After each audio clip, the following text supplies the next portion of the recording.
One of the biggest fears homeowners have when starting any kind of a remodeling project is that the budget is going to get out of control. The truth is, this does happen sometimes, but it's never because there's some unforeseen boogeyman or something that we couldn't possibly guess was going to be coming down the road. It typically happens from a series of mistakes, generally starting back in the planning process. The good news is, once you know what those most common mistakes are, they are really easy to avoid. So let me show you exactly where things go sideways and what you as the homeowner can do to prevent them from happening on your project.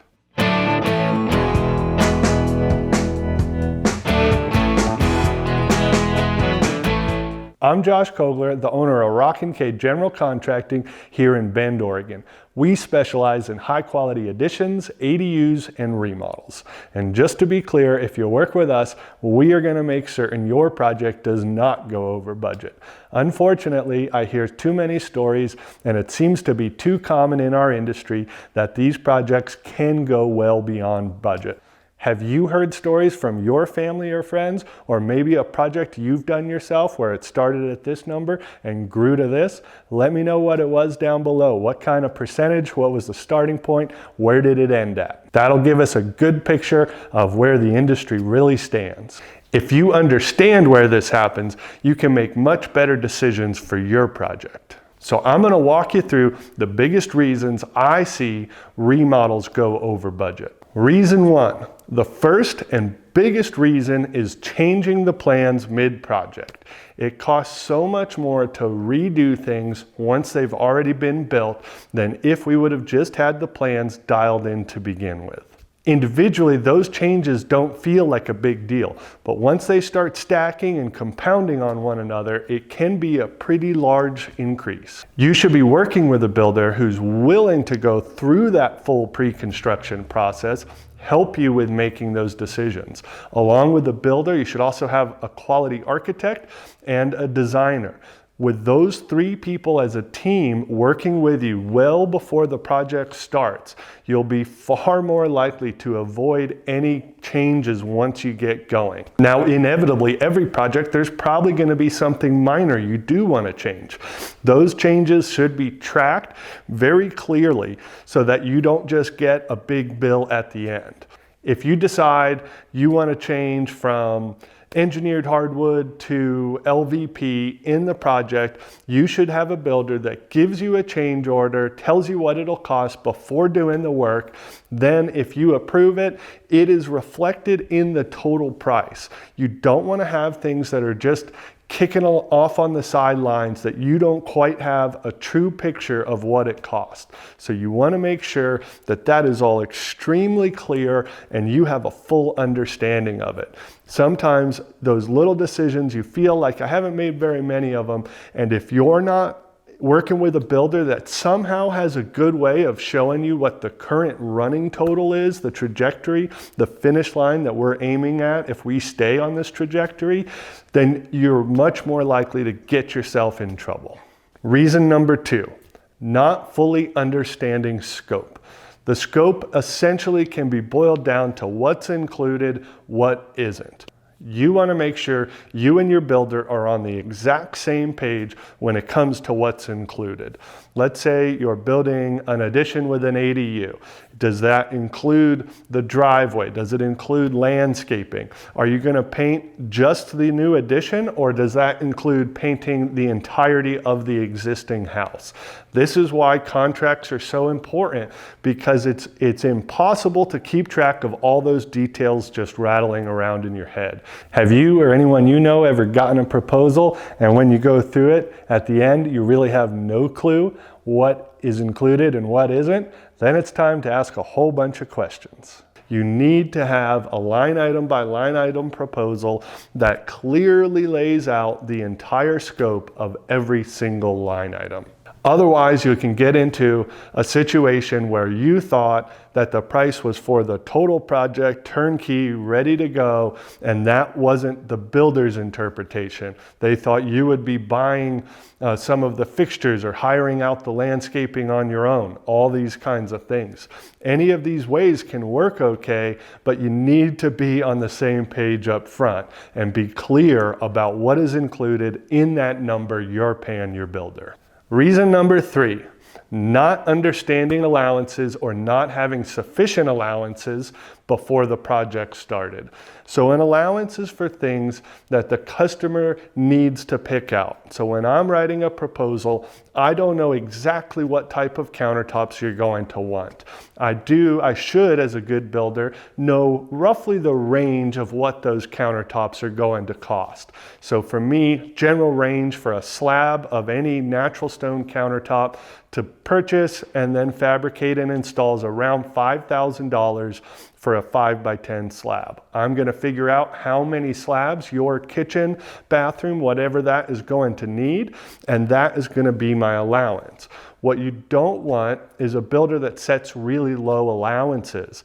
That can sometimes lead you to think that that price is better before signing the proposal.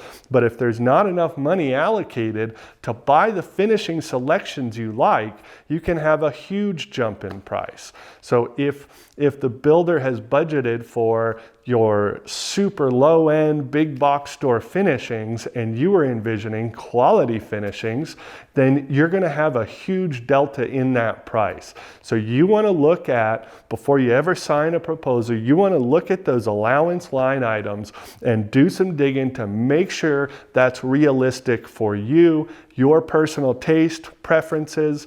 Your builder should be able to make those clear cut enough that you can easily go out and research the products and the finishing selections so that you know if they set realistic allowances or not. So I hope that makes sense to you guys. If allowances still seem a little too convoluted for you, let me know and I'll be sure to do more to break those out even more clearly for you in the future. Finally, number 4 is hidden conditions. This is what most people seem to blame the majority of costs going over on hidden conditions. We had no idea that was going to happen. In my experience with my company, that is a teeny tiny percentage of what goes on an actual job site. If I walk into a home and it was built in 1960, I know that we're probably going to need to replace the plumbing in the walls of a bathroom if we're doing a full bathroom remodel. I account for that. I have a bid number next to that to have my plumbers come in once demolition's done. If you work with a builder and they don't have a track record of consistently avoiding those costs, you could be getting yourself into trouble. It's easy for them to open up a wall and say, well, we could have never seen in the wall.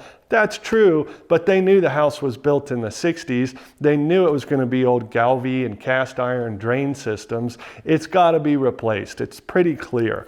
So I hold builders to a very high standard. I am a builder and I believe we're the professionals and it's our job to know those kinds of things. But you guys tell me what you think. Are some of those truly hidden? Can you really have no idea? Or should we as builders be better about projecting what the actual site conditions are going to require to build this project? Once in a while, there is a truly legitimate thing that no one could have foreseen. It's a wonky thing that wouldn't be expected by the best builders in the industry. Those can happen, but like I said, it should be a really small percentage. So when you're interviewing builders, what you want to be asking is where their last projects came into based or compared to their initial estimates. That any good builder should know what things are going to come up, what surprises there might be, and allocate some money in the budget for those things so that they stop going 30% over budget. So how do we avoid these 4 common mistakes? Number 1, planning up front. I know that's not the answer a lot of people want to hear, but that's what it takes. There aren't any cheat codes. There aren't any hacks. You've got to spend some time up front really planning this project out. Number two, you've got to be clear with your builder on what's included and what isn't from the beginning. We've got to know the scope. If we can't be clear based on the documentation, proposal, estimate, contract, whatever it is, what exactly is included in that, then we're setting ourselves up for big issues down the road. Number three, we've got to know that those allowances are actually going to cover the things that we envision finishing the house with. So if you've got a bathroom fixture allowance and the builder put it at $200, you can real quickly see you're not going to find a tub, a toilet, shower valve system, all of the things you need to fit into that allowance. You want to see what that allowance is. Go around, hit some showrooms, go online and put a cart together of all of the items on the list and compare the price of that cart to the allowance that your builder set. That'll be a real quick exercise that will tell you right away, are we even speaking the same language? Are we gonna be in the same ballpark of our price when the whole thing's done? Fourth, we want to minimize any hidden conditions or surprises. You want to make sure you're working with a builder who knows what is going to take to complete that project on your home. Like I say, if that's an extremely old home, they should be planning on replacing the plumbing. If you've got really old wiring, they should know that by looking at the house and plan on upgrading it as part of the proposal. This is why you need to really spend your time comparing proposals from different builders, because what can happen is you get excited about that low number first, but then you find out it doesn't include half of the things you realize you really need to get done. So like I said, at the end of the day, most budget issues don't come from some scary boogeyman or something no one could have seen coming. They come from lack of planning. They come from misunderstandings between builders and homeowners. If you pay attention to those 4 specific steps, you will avoid 95% of all the reasons, all the ways a potential project could go way over budget.